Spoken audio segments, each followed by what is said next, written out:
California Prop 103, 62 billion saved. It's going to have something with it. All right, thank you very much. Right off, I want to put to rest a few issues that people have raised about me and my work over the last 20 years. First of all, people are always asking me how I came up with that 20% rate rollback in Prop 103. Now, for those of you who don't remember, under 103, all insurance companies were required to roll back all their insurance rates the day after the election by 20%. Now, I got a lot of criticism from the pundits that 20% figure was an arbitrary number, but recently I came across my original paperwork and I thought that you might like to see how I decided on the 20%. You can see it was based on a very sophisticated scientific analysis of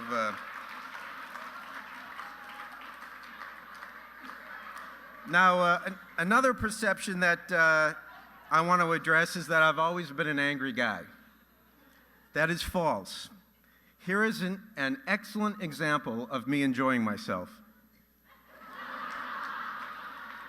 Now, of course, you will see in the next photo that I was a little distressed by the fact that the rubber ducky next to me was made in China and probably had some lead in it. And I thought about suing my parents, but I decided not to. Okay, I was just trying to be funny. The honest truth is that I am angry a lot of the time. I get pissed off when I see the powerful and the wealthy don't play by the same rules that the rest of us have to obey. That's what made me go to law school, and I guess that's how I ended up here tonight. And by the way, it doesn't have to be a big injustice to offend me. In fact, I find that the smaller the injustice, the angrier I get.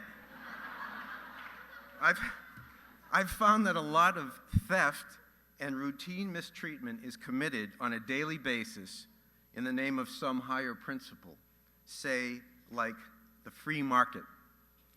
Aren't you all sick and tired of people who worship the free market?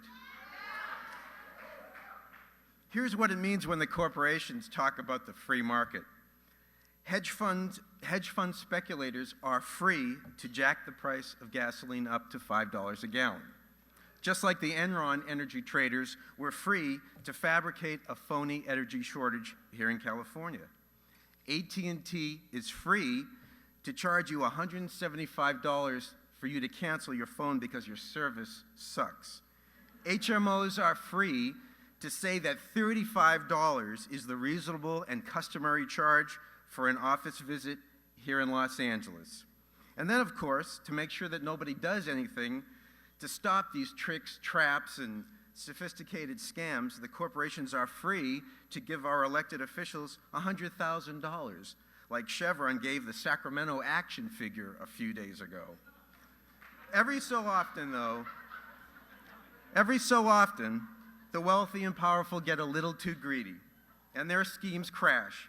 Then the government steps in, like the Bush administration did a couple of months ago, to rescue Wall Street with $1 trillion bailout in which the fat cats get to keep most of the money that they've looted from us, and we, the taxpayers, end up picking up the tab. Have you noticed that recently there's not a lot of talk about the free market on Wall Street, not while the government's stepping in? Honest to God, I wake up every day and the first thing I think of is, how are we going to get these bastards?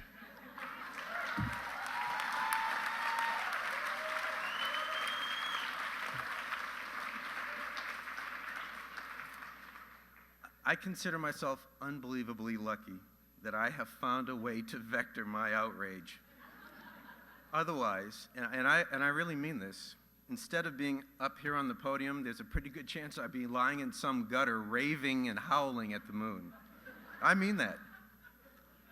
I'm also very lucky to be in the company of the people in this room tonight because, let's face it, there is a very powerful combination of outrage and skill present this evening.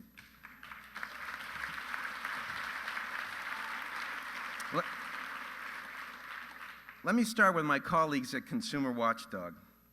I'm going to let you in on one of the organization's most closely guarded secrets. There are only 11 people on the staff of Consumer Watchdog. Our opponents would find it hard to believe that so few people are responsible for causing them so much trouble.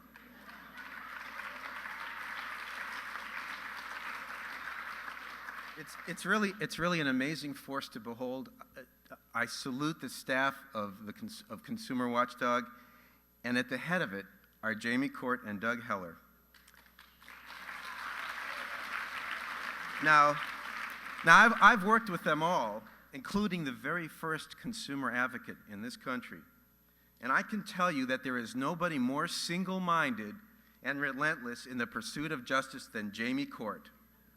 Sometimes I wonder whether Jamie is even angrier than I am, because I too can hear what he's saying through walls and file cabinets and the loads of paper that are just flowing out of his office.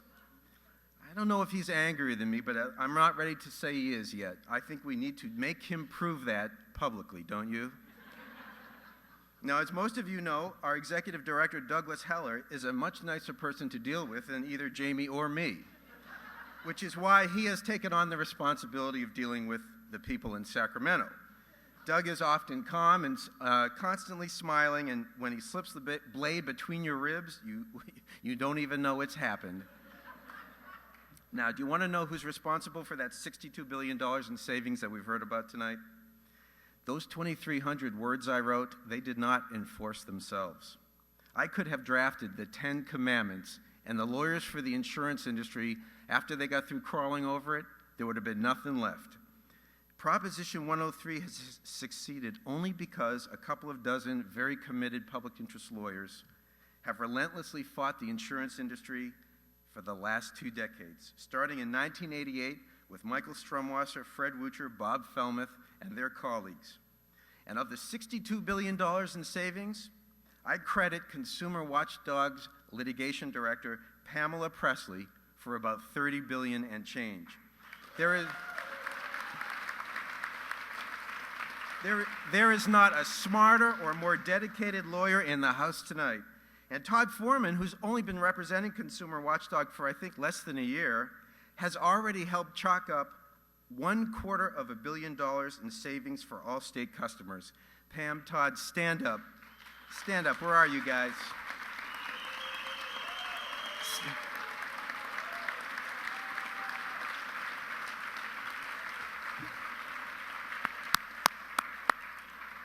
Now, let's say you get sick.